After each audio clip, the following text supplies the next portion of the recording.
Hi, I'm Karen Friedman. Have you ever watched a good facilitator?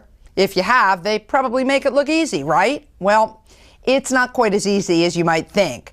Good facilitators are expert at stimulating discussion, generating ideas, and certainly producing outcomes. There are many ways to do this, but in this month's video, let me just explore a few tips with you, starting with preparation.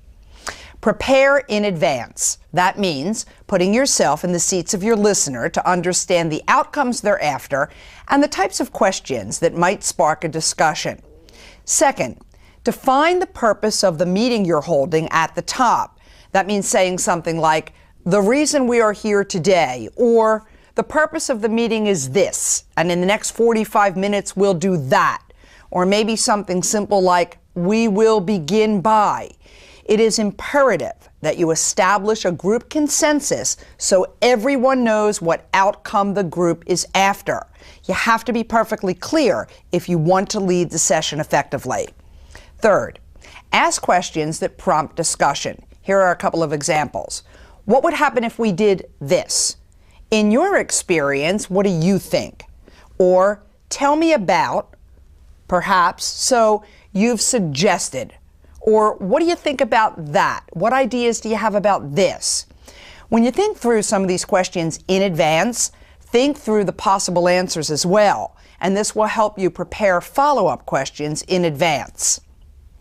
It's also important to make sure that everyone is participating. If someone's quiet or they appear left out, try to move the discussion toward them using their name and asking them one of those questions to figure out what it is they think so they provide input.